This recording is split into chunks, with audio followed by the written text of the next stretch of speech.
Hi guys, Panzer Mark 6 here, and today we're going to be taking a look at the brand new T57 Heavy. So, as you know, the T57 is the brand new auto-loading Tier 10 heavy tank. It's actually pretty similar to the T125 in terms of mobility and the gun. The gun is actually pretty much just an auto-loading version of the T125's gun. So you've got, I'm pretty sure it's about the same accuracy, and it's also got the same penetration of 258 on the armor piercing rounds and 340 on the heat rounds, so that should be more than enough for most targets. So the autoloader is really what defines the gameplay on this tank. The basics of how you play this thing is you take one hit and you deal 3 back in return. You're gonna be want to be looking for targets who are out in the open and who have lower alpha and can't really get into cover. So things like medium tanks, when you're fighting them in the dunes or something, those are prime targets. You're going to want to avoid tanks like the 183 or the Jagdpanzer E100, who can nail you once and quickly get back into cover. Taking a look at the mobility, we can see we've got almost 900 horsepower with provisions and tank weighs about 55 tons. So that gives you a pretty healthy power to weight ratio. I think it accelerates faster than the T125 actually, but you are hindered by that lower 35 km/h speed limit you see here. That's about 3 km/h slower than the T125, so that's going to be a little bit of a handicap, but it's still more than enough. One thing that's really awesome about T57 Heavy though is these traverse speeds. You've got nearly 37 degrees per second after provisions and vents on the tracks and almost 45 on the turret. So there's pretty much no tank in the game that can even come close circling you. Maybe an RU-251 can give you a run for your money, but even then I don't think it's enough, and you'll never see those anyway. So you never need to worry about being caught in the open against a medium tank. So yeah, back to the gun. You can deal 1,200 damage in 6.66 seconds. That's pretty impressive. It's not quite as much as it is on PC. Like on PC, you get 1,600 damage in 6 seconds, but for Blitz, it's still oftentimes more than enough. And the DPM is actually not bad. You get 7.12 with vents and provisions. That's actually more than the FV215B gets when that thing doesn't have any equipment or provisions. And compared to the T125, if both are stock, the T57 I think has around 6.7 rounds a minute compared to the T125 6.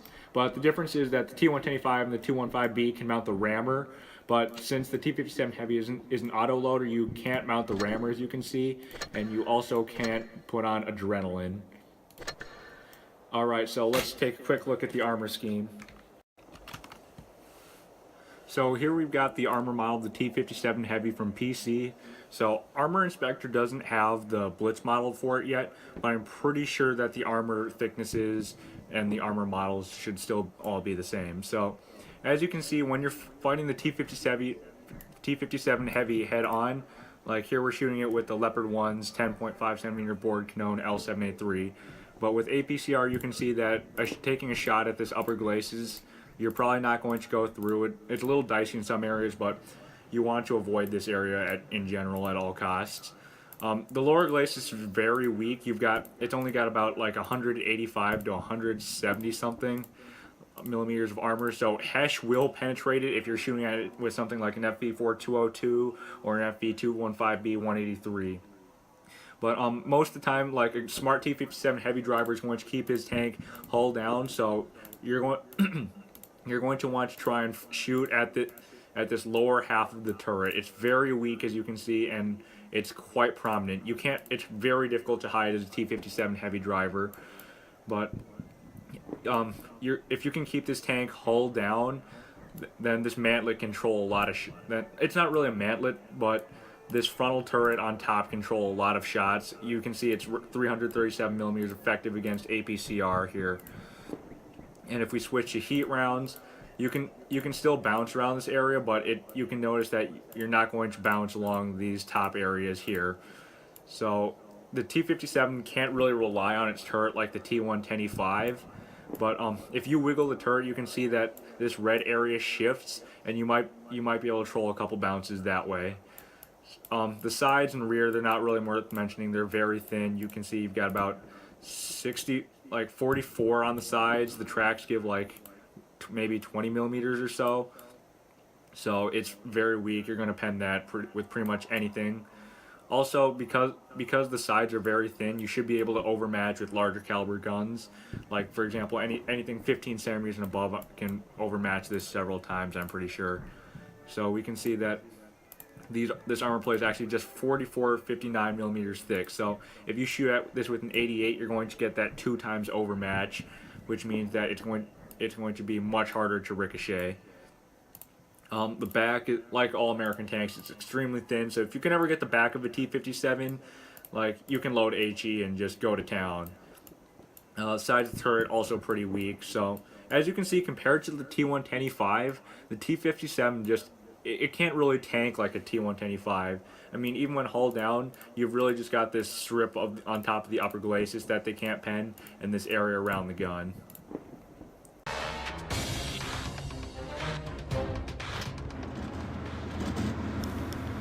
Alright guys, so here we've got an Ace Mastery game on the brand new Copperfield. So as you can see, the enemy's got 2 TDs and we've got 2 TDs. Copperfield's a great map for the T57 Heavy because you can take cover and your turret can control a couple of shots, and also it's got that 8 degrees of gun depression, which is quite enough for most engagements. So we've spotted that IS-8, that Tier 9 Soviet heavy tank, but we're gonna leave him alone for now. And oh god, we just took a shot from that T110E5. Now, take a look at this auto loader. We've already put 2 into that T110E5, and then we're going to actually reload the clip here. Now, when you're playing the T57 Heavy, one thing you need to recognize that sometimes you won't be able to unload all 3 shots of the drum. Sometimes it's better to just reload the drum and be able to unload a fresh clip instead of only being left with 1 shot to engage another target. That lets you make most of the autoloader. So we've set that IS-8 on fire, and now we're going to take a shot at that STB-1. And we've taken a lot of return fire, so a little bit of a misplay there, but as you can see, there's the armor doing its job. We bounced a shot, but we've already unloaded 1,200 damage on them, and we only took, I think, 1 or 2 shots that actually damaged us in return. So not a bad trade, and now we're just going to reload the clip. So I'm a little worried about that tank destroyer over there, so I'm going to go back and I'm going to try and see if I can do anything about that. When you're playing on Copperfield, if you're on this right side here by A, where I am, you really want to watch out for fire from medium tanks as well. So as you can see, I'm using the building to my left to cover from medium tanks. And we're going to clip out that T110E4, and our AP shell fails to go through that T110E5's frontal armor. So now we're just going to duck back and reload. So that's just another 800 damage done without taking any return damage. So we're going to try and make sure we don't take any fire from those medium tanks. We look pretty wrapped up with our teammates. So we're going to try and clip out this T110E5 now. We're taking quite a bit of fire, but it doesn't really matter because we should be able to unload most of this drum into him. And now we're going to try and take cover again. So as you can see, like with the T57 Heavy, it's pretty much just drum and run. Like, you unload 1,200 damage and run. But I took a shot from the T110E4 there that I really didn't want to take. Because, again, as I said, you really want to avoid tank destroyers in the T57 Heavy because they can, like, you won't trade as favorably against them. And they, like, especially oftentimes they have heavy armor, so if you miss or fail to pen a shot, then it's really kind of a waste if you, like, only deal 800 and they deal 640 or more back to you. So now it's 4-4, pretty tight situation. So I just spotted a tank over there, but I think that their tanks are probably going to flank around us to my left. So no, it looks like I'm going to have to deal with this interior 7-1 first. I somehow bounced a shot off the upper half of his turret. I'm not sure how that happened. And then here comes that IS-8, finish him off. We've still got 1 more shot. But I'm going to choose to reload that one because I don't want to engage that Object 140 with full health with only one shell in the clip. Because then he can kill me, but I won't be able to deal a substantial amount of damage back. So I'm just going to let ride this one out, let my teammates take a couple hits while I reload. Like, the T57 Heavy is a really selfish tank. Like, if you're reloading, you kind of need your teammates to take hits. And we bounced an AP round off his front armor. That was kind of a chancy shot I probably shouldn't have taken. But we're going to unload another 2 shots into his front. So great result there. And our teammate knocks him out right before he can get us. That's great. So we do manage to survive this battle. We've got 2 kills. Let's take a close look at the results. So this was an ace tanker game with 5,667 damage. Fired a lot of heat rounds, so we lost 16,000 credits. But otherwise, great result. So here we've got a match on Castilla. So we're top tier, obviously, because we're a tier 10. Great matchup. There's only 4 tier 10s on the enemy team. And only 2 tier 9 tank destroyers. What I've been noticing recently is there's a lot of tier 10 tank destroyers, and that's really kind of a pain in the nuts when you're driving an auto loader. So we're gonna head for the mill, try and see if we can set up and catch them before before they can climb it. Now, as I said, the T57 is pretty mobile. Look at us. We're about to catch up with this T110E5, accelerated just as quickly as he did, but we are topped out at that 35 km/h speed limit. So it looks like our medium tanks are going to cover it right. That's nice. Like when you go mill on Castilla, you really want to be weary of sniping tank destroyers. Like that WT Panzer IV could be setting up on our right over there at the spawn. We've spotted that E100, and oh, there's the WT Panzer IV to my left. So we take a shot with HE, penetrate through that thin gun shield. We missed our second shot. I shot at the rock. That was not a smart shot. Oh god, there's Centurion. He bounced a shot. So, like, if they try and take hasty shots at T57, you should be able to bounce, as you can see. And we're going to reload this drum. So, we hit 2 out of 3 shots, but one of them was an HE shell, so pretty good result there. I'm a little worried about those 2 tanks to my right, but I think I should be far enough in that they can't hit me. Oh, okay. We bounced a shot from that WT Panzer IV. That's great. You really don't want to take those big 740 hits from that 15cm gun he's got. We're able to unload the rest of our clip into that Centurion. So, like, as you can see, when you're engaging an auto loader like that, you never want to be caught out in the open. You can't underestimate how quickly he can dump shells. I mean, 3.33 seconds is actually kind of a lot, but like compared to PC, but it's still fairly quick. And there's that Yag Tiger. So that's 1, 2. Oh, we missed one, and he puts one back into us. We bounce another shot from that WT Panzer IV. So that dude, I don't know where he's aiming, but he's probably just looking at only our turrets. So he's probably bouncing shots around that area around the gun that I showed you guys earlier. So that M48 Patton just tried to contest me. I bounced shot from the Yag Tiger, and our clip is ready to go. So let's dump it into that pen. Oh, we just barely hit the mantlet. Taking another shot from that Yag Tiger. Yag Tiger has pretty great DPM now, so that is something you have to be worried about.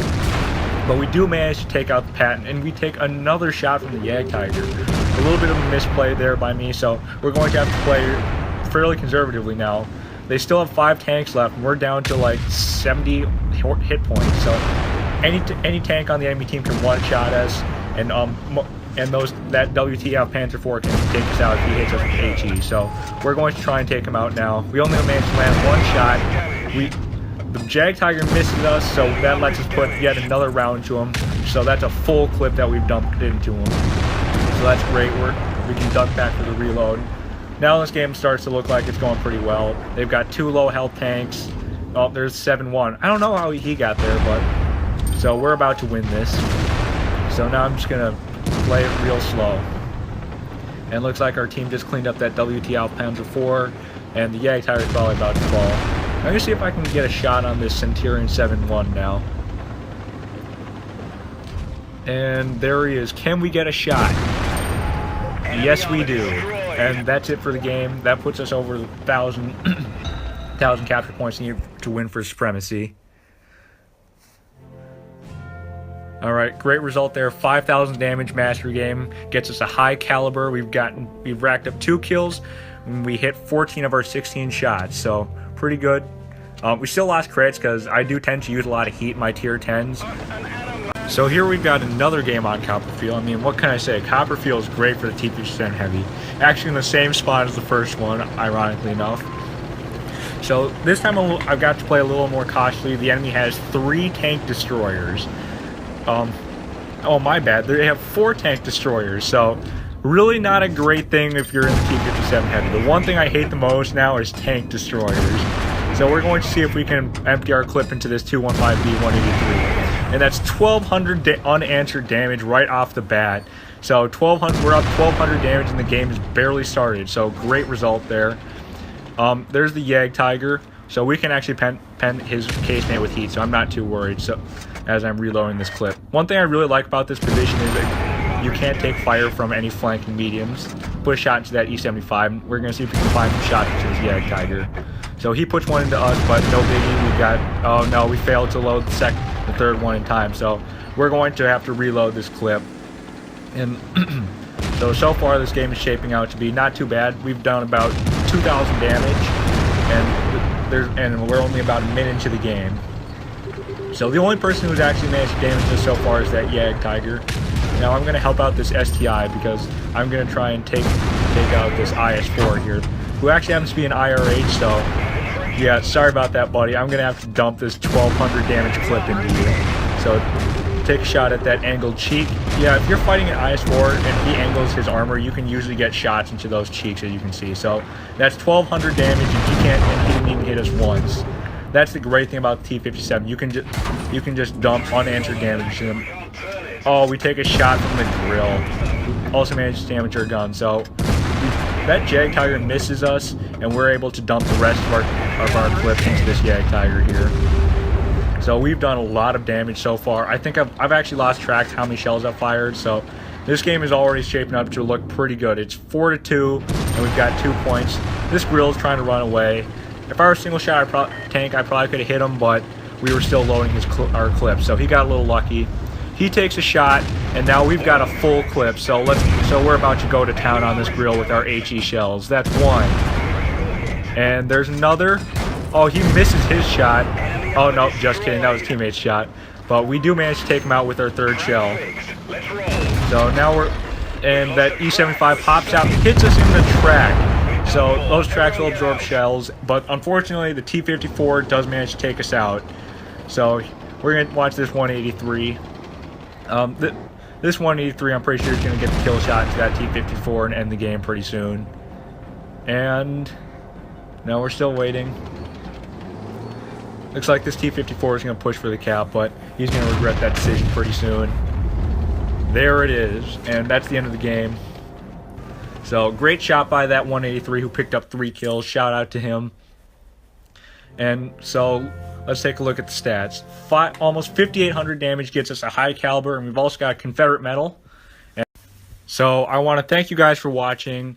I hope you enjoyed my review of the T57 Heavy. I really love this tank. It's one of my best tanks, tier 10 tanks in my garage. And yeah, thanks for watching. Hope to see you again next time.